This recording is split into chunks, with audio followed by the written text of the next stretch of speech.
Friends, welcome back to our channel via digitally. ఈరోజు నేను మీతో స్పోకెన్ ఇంగ్లీష్ క్లాస్లో భాగంగా అడ్వర్బ్ గురించి చెప్పబోతున్నాను. అడ్వర్బ్ని మనం తెలుగులో క్రియా విశేషణం అని అంటాము. అసలు అడ్వర్బ్ అంటే ఏంటి, అడ్వర్బ్ డెఫినేషన్ ఏంటి, అడ్వర్బ్ ఎక్కడెక్కడ యూజ్ చేస్తాము, అడ్వర్బ్ ఎన్ని టైప్స్ ఉన్నాయి అనేది ఈ వీడియోలో మీకు నేను షేర్ చేసేస్తాను. అడ్వర్బ్ అనేది మనకి టెన్సెస్లో చాలా important topic and correction of సెంటెన్సెస్లో కూడా చాలా బాగా ఉపయోగపడుతుంది. అండ్ స్పాటింగ్ ఎర్రర్స్లో కూడా ఈ అడ్వర్బ్ అనేది చాలా బాగా ఉపయోగపడుతుంది. ఇప్పుడు ఈ అడ్వర్బ్ గురించి డిస్కస్ చేసేద్దాం. అంతకన్నా ముందు మీరు కనుక మా ఛానల్ని సబ్స్క్రైబ్ చేసుకోకపోతే ముందుగా మా ఛానల్ని సబ్స్క్రైబ్ చేసేసుకోండి. ఫస్ట్గా మనం అడ్వర్బ్ డెఫినేషన్ చూసేద్దాం. అడ్వర్బ్ అంటే ఏంటి? ఇక్కడ మనకి పేరులో తెలిపినట్లుగానే యాడ్ వర్బ్ అంటే వర్బ్కి అదనపు అర్థాన్ని ఇచ్చేదాన్ని. వర్బ్కి అదనపు అర్థాన్ని ఇచ్చేదాన్ని మనం ఇక్కడ యాడ్వర్బ్ అని చెప్పేస్తాము. ఈ యాడ్వర్బ్ వేటి గురించి డిస్కస్ చేస్తుంది, వేటికి అదనపు అర్థాన్ని ఇస్తుంది అని అంటే వర్బ్, అడ్వర్బ్ అండ్ అడ్జెక్టివ్కి అదనపు అర్థాన్ని ఇస్తుంది. సో వర్బ్, అడ్వర్బ్ అండ్ అడ్జెక్టివ్కి అదనపు అర్థాన్ని ఇస్తుంది. అండ్ ఈ అడ్వర్బ్ అనేది వేటి గురించి అసలు మాట్లాడదు అని అంటే నౌన్ అండ్ ప్రనౌన్ గురించి ఈ అడ్వర్బ్ అనేది అసలు డిస్కస్ చేయదు.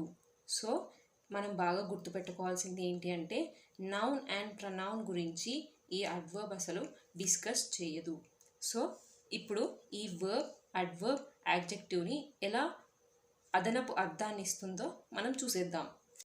అంతకన్నా ముందు మనం ఇంగ్లీష్ డెఫినేషన్ చూసేద్దాం. A word or phrase that modifies or qualifies an adjective, verb or other adverb or a word group expressing a relation of place, time, circumstances, manner, cause, degree, etc. అంటే adverb, verb or adjective or adverb యొక్క స్థితిని, సమయాన్ని, ఎక్స్ప్రెషన్ని, డిగ్రీని తెలుపుతుంది. So ఇప్పుడు ఈ adverb అనేది వర్బ్ని, అడ్వర్బ్ని, యాడ్జెక్టివ్ని ఎలా అదనపు అర్థం తెలుపుతుందో చూసేద్దాం. సో ఇక్కడ మీకు ఒక డౌట్ రావచ్చు, అడ్వర్బ్ అనేది వర్బ్కి అదనపు అర్థం ఇస్తుంది, ఓకే, అడ్జెక్టివ్కి అదనపు అర్థం ఇస్తుంది, ఓకే, కానీ అడ్వర్బ్ అనేది మరొక అడ్వర్బ్కి ఎలా అదనపు అర్థం ఇవ్వగలుగుతుంది అనేది మీకు ఒక డౌట్ రావచ్చు కదా. ఇప్పుడు ఆ డౌట్ని నేను ఎగ్జాంపుల్స్తో క్లారిఫై చేసిస్తాను. ఫర్ ఎగ్జాంపుల్ ఇక్కడ నేను ఒక ఎగ్జాంపుల్ రాసేస్తున్నాను. అదేంటంటే హీ వాక్స్ స్లోలీ. సో ఇక్కడ నేను ఒక ఎగ్జాంపుల్ రాసేసాను. He walks slowly. అతను ఎలా నడుస్తున్నాడు? స్లోగా, నెమ్మదిగా నడుస్తున్నాడు. సో ఇక్కడ మనకి వాక్స్ అనేది వర్బ్ కింద వచ్చేస్తుంది అండ్ స్లోలీ అనేది అడ్వర్బ్ కింద వచ్చేస్తుంది. సో ఈ వర్బ్ని, ఈ స్లోలీ అనే అడ్వర్బ్ అదనపు అర్థాన్ని తెలియజేసింది. సో ఇక్కడ మనం వర్బ్ యొక్క అదనపు అర్థాన్ని అడ్వర్బ్ తెలియజేసింది. నెక్స్ట్ అడ్వర్బ్ యొక్క అదనపు అర్థం మరి యొక్క అడ్వర్బ్ ఎలా తెలుపుతుందో చూద్దాం. So second example, he walks very slowly. So ఇక్కడ మళ్ళీ అడిగితే ఎలా నడుస్తున్నాడు? he walks very slowly. అతను చాలా నెమ్మదిగా నడుస్తున్నాడు. సో ఇక్కడ వాక్స్ అనేది వర్బ్ అండ్ వెరీ అనేది అడ్వర్బ్ అండ్ స్లోలీ అనేది కూడా అడ్వర్బ్. సో స్లోలీ అనే అడ్వర్బ్ అండ్ వెరీ అనే అడ్వర్బ్ని తెలుపుతుంది. సో ఎలా నడుస్తున్నాడు? చాలా నెమ్మదిగా నడుస్తున్నాడు, చాలా నెమ్మదిగా నడుస్తున్నాడు. సో ఇక్కడ మనకి రెండు అడ్వర్బ్స్ ఉన్నాయి కదా. ఇలా మనకి ఒక అడ్వర్బ్ ఇంకొక అడ్వర్బ్ యొక్క అదనపు అర్థాన్ని తెలియజేస్తుంది. సో ఈ ఎగ్జాంపుల్తో మీకు చాలా బాగా అర్థమైంది అనుకుంటున్నాను. నెక్స్ట్ యాడ్జెక్టివ్తో ఎలా తెలుపుతుంది? Next he is a very good boy. So ఇక్కడ బాయ్ అనేది నౌన్, గుడ్ అనేది అడ్జెక్టివ్, వెరీ అనేది అడ్వర్బ్ అండ్ ఏ అనేది ఆర్టికల్. సో చూసారా, he is a very good boy. ఇక్కడ నౌన్ని అడ్జెక్టివ్, అడ్జెక్టివ్ని అడ్వర్బ్, అడ్వర్బ్ని ఆర్టికల్ తెలియజేస్తుంది. సో ఈ ఫార్ములా అనేది మీరు గుర్తుపెట్టుకుంటే ఈజీగా మీకు రిమెంబర్ ఉంటుంది. చూసారా, ఇది అడ్వర్బ్ యొక్క డెఫినేషన్. ఇప్పుడు మనం టైప్స్ ఆఫ్ అడ్వర్బ్స్ చూసేద్దాం. So first type conjunctive adverb, second type sentence adverbs, third type adverbs of time or frequency, next adverbs of place and direction, adverbs of degree, adverbs of manner. So ఇక్కడ మనకి 6 types of adverbs ఉన్నాయి. ఇప్పుడు వీటిని ఇండివిజువల్గా discuss చేసేద్దాం. First one conjunctive adverbs.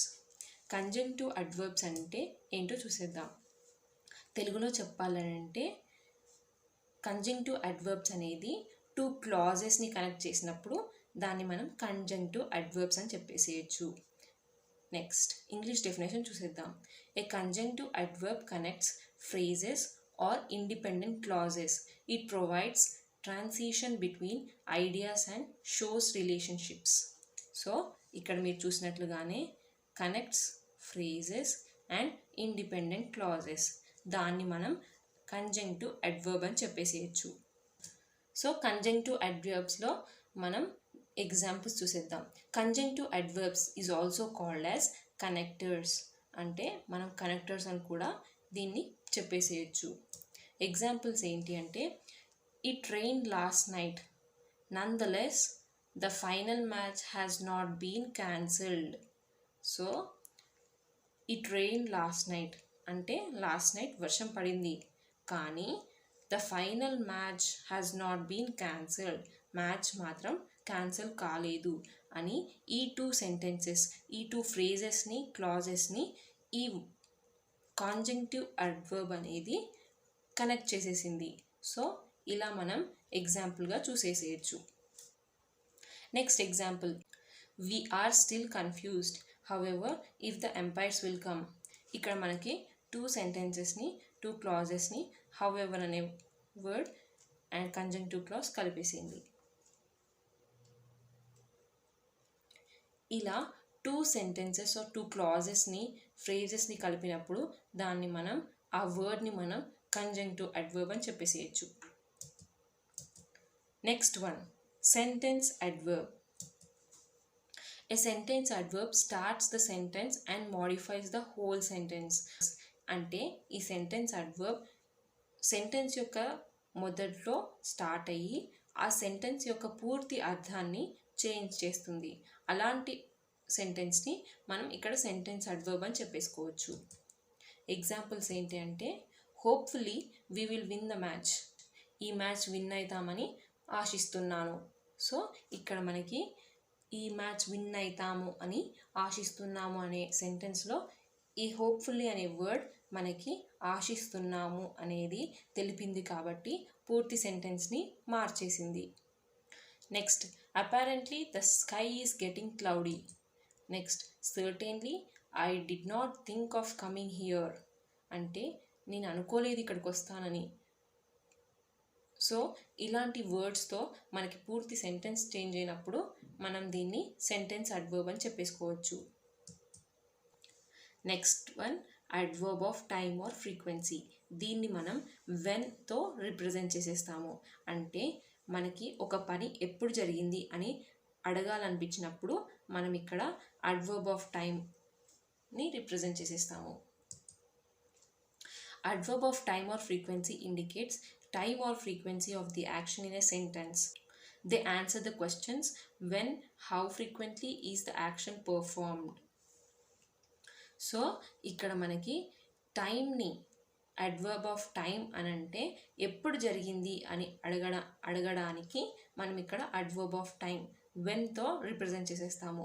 So ఫ్రీక్వెన్సీని చూసుకోవాలనుకుంటే how often అంటే ఎంత తరచుగా, హౌ ఆఫెన్ అనే వర్డ్తో రిప్రజెంట్ చేసేస్తాము. ఎన్నిసార్లు ఆ పని జరిగింది అని అడగడానికి మనం ఇక్కడ అడ్వర్బ్ ఆఫ్ ఫ్రీక్వెన్సీని రిప్రజెంట్ చేసేస్తాము. Always, never, often, eventually, now, frequently, occasionally, once, forever, seldom, before, Sunday, Monday, 10 AM, 12 PM, etc. Are common adverbs of time and frequency. సో ఇవన్నీ మనకి టైమ్ అండ్ ఫ్రీక్వెన్సీలో యూజ్ చేసే అడ్వర్బ్స్ అని చెప్పేసుకోవచ్చు. ఎగ్జాంపుల్స్ చూసేద్దాం. I went to school a little late yesterday. నేను స్కూల్కి వెళ్ళాను కానీ ఎ లిటిల్ లేట్ ఎస్టర్డే, కొంచెం లేట్గా వెళ్ళాను. నేను నిన్న స్కూల్కి లేట్గా వెళ్ళాను. ఎ లిటిల్ లేట్ అనేది మనం ఇక్కడ టైంని, అడ్వర్బ్ ఆఫ్ టైంని రిప్రజెంట్ చేసేస్తుంది. Next example, he always gets a good result అంటే he always gets a good result. Always అనేది మనకి ఇక్కడ ఫ్రీక్వెన్సీని, ఎంత ఆఫెన్గా జరిగింది అనేది తెలుపుతుంది. He always gets a good result, అతనికి ఎప్పుడూ గుడ్ రిజల్ట్, మంచి రిజల్టే వస్తుంది అనేది ఇక్కడ ఆల్వేస్ అనేది మనకి ఫ్రీక్వెన్సీని రిప్రజెంట్ చేసేస్తుంది. Next one, adverb of place or direction. దీన్ని మనం వేర్తో రిప్రజెంట్ చేసేస్తాము. అడ్వర్బ్ ఆఫ్ ప్లేస్ అని అంటే పని ఎక్కడ జరిగింది అని అడిగినప్పుడు మనకి అడ్వర్బ్ ఆఫ్ ప్లేస్ గురించి తెలియజేస్తుంది. Adverb of place or direction that indicates place or direction of the action in the sentence. They answer the question, where is the action performed? అంటే ఎక్కడ జరిగింది అనే ప్రశ్నకి ఇక్కడ అడ్వర్బ్ ఆఫ్ ప్లేస్ అనేది మనకి ఆన్సర్ చేసేస్తుంది. Across, over, under, in, out, through, backward, there, around, here, sideways, upstairs, in the park, in the field, in that place, etc. are some adverbs of place and direction. So ఇక్కడ మీరు చూసినట్లుగానే across, over, under ఇవన్నీ adverbs of ప్లేస్ని represent చేసేస్తుంది. For example చెప్పేసేయాలంటే cat is under the table. ఇలా మనకి ప్లేస్ని రిప్రజెంట్ చేయాలనుకుంటే, ఎక్కడ జరిగింది అనే పనిని తెలపాలనుకుంటే అడ్వర్బ్ ఆఫ్ ప్లేస్ దానికి ఆన్సర్ ఇచ్చేస్తుంది. ఎగ్జాంపుల్స్ని చూసేద్దాం. First example, I went through the jungle. నేను I went through the jungle. Next, he plays in the field. ఇక్కడ I went through the jungle, in the field అనేవి మనకి ప్లేస్ని రిప్రజెంట్ చేసేస్తావి. ఎక్కడ ఆడుకున్నాడు, he plays in the field. అతను ఎక్కడ ఆడుకున్నాడు, ఇన్ ద ఫీల్డ్. వేర్ అనే దానికి ఇక్కడ ఆన్సర్గా ఇన్ ద ఫీల్డ్ వచ్చింది కాబట్టి దీన్ని మనం అడ్వర్బ్ ఆఫ్ ప్లేస్ కింద చెప్పేసేయచ్చు. అతను ఎక్కడికి వెళ్ళాడు, ఎలా వెళ్ళాడు, I went through the jungle. Through the jungle అనేది మనకి వేర్ని ఆన్సర్ చేసేస్తుంది కాబట్టి దాన్ని adverb of place or direction కింద చెప్పేసేయచ్చు. Next one, adverb of degree అంటే క్వాలిటీ ఆర్ క్వాంటిటీని తెలపడానికి మనకి ఇక్కడ అడ్వర్బ్ ఆఫ్ డిగ్రీని యూజ్ చేసేస్తాము. హౌ మచ్ అంటే క్వాలిటీ ఆర్ క్వాంటిటీని తెలపడానికి యూజ్ చేసే వాటిని మనం ఇక్కడ అడ్వర్బ్ ఆఫ్ డిగ్రీ కింద చెప్పేసేయచ్చు. ఇంగ్లీష్ డెఫినేషన్ చూసేస్తే adverbs that express the importance, degree, level of the action in the sentence are called adverb of degree. They answer the questions how much is the action performed. So క్వాంటిటీని or క్వాలిటీని తెలిపేదాన్ని మనకి ఇక్కడ adverb of degree అని చెప్పేసుకోవచ్చు. So adverb of degree కింద ఏమేమి వచ్చేస్తాయి, completely, nearly, entirely, less, mildly, most, thoroughly, somewhat, excessively, much, etcetera are the common adverbs of degree. So ఇవన్నీ మనకి అడ్వర్బ్స్ ఆఫ్ డిగ్రీ కింద వచ్చేస్తాయి. ఎగ్జాంపుల్స్ చూసేద్దాం. She completely forgot about her anniversary. She completely, తను మొత్తానికి మర్చిపోయింది అనేది మనకి కంప్లీట్లీ అనేది ఎంత, హౌ మచ్ అనే దాన్ని రిప్రజెంట్ చేసేస్తుంది. సో ఇక్కడ మనకి కంప్లీట్లీ అనేది అడ్వర్బ్ ఆఫ్ డిగ్రీని తెలుపుతుంది. Next, I read the news paper thoroughly. నేను ఆ న్యూస్ పేపర్ థరోగా, మొత్తం చదివేశాను అనేది మనకి ఇక్కడ థరోలీ అనేది అడ్వర్బ్ ఆఫ్ డిగ్రీని తెలుపుతుంది. Next, adverb of manner. Adverb of manner అనేది మనకి హౌతో రిప్రజెంట్ అవుతుంది. అంటే యాక్షన్ ఎలా జరిగింది అని క్వశ్చన్ చేసినప్పుడు అడ్వర్బ్ ఆఫ్ మేనర్ అనేది చెప్తుంది.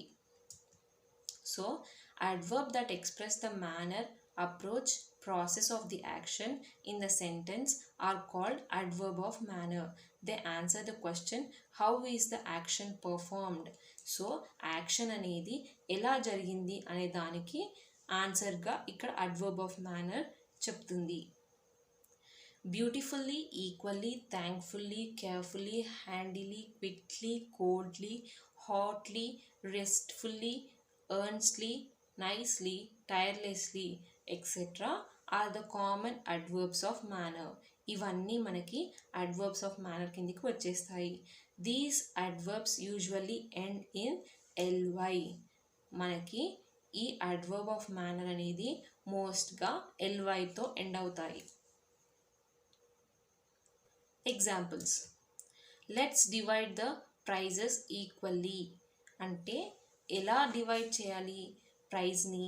ఈక్వల్గా. ఈక్వల్లీ అనేది మనకి యాక్షన్ని తెలుపుతుంది. సో మనకి ఇక్కడ ఈక్వల్లీ అనేది adverb of manner. Next, please handle the camera carefully.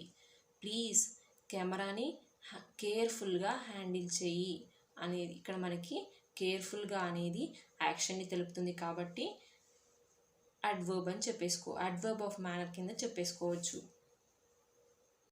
So friends, ఇవాల్టి క్లాస్ మీకు చాలా బాగా అర్థమైంది అనుకుంటున్నాను. అడ్వర్బ్ గురించి ఒక క్లియర్ ఐడియా వచ్చేసింది అనుకుంటున్నాను. మీకు కనుక ఈ క్లాస్ నచ్చినట్లయితే లైక్ చేయండి, షేర్ చేయండి అండ్ మా ఛానల్ని సబ్స్క్రైబ్ చేసేసుకోండి. Thank you.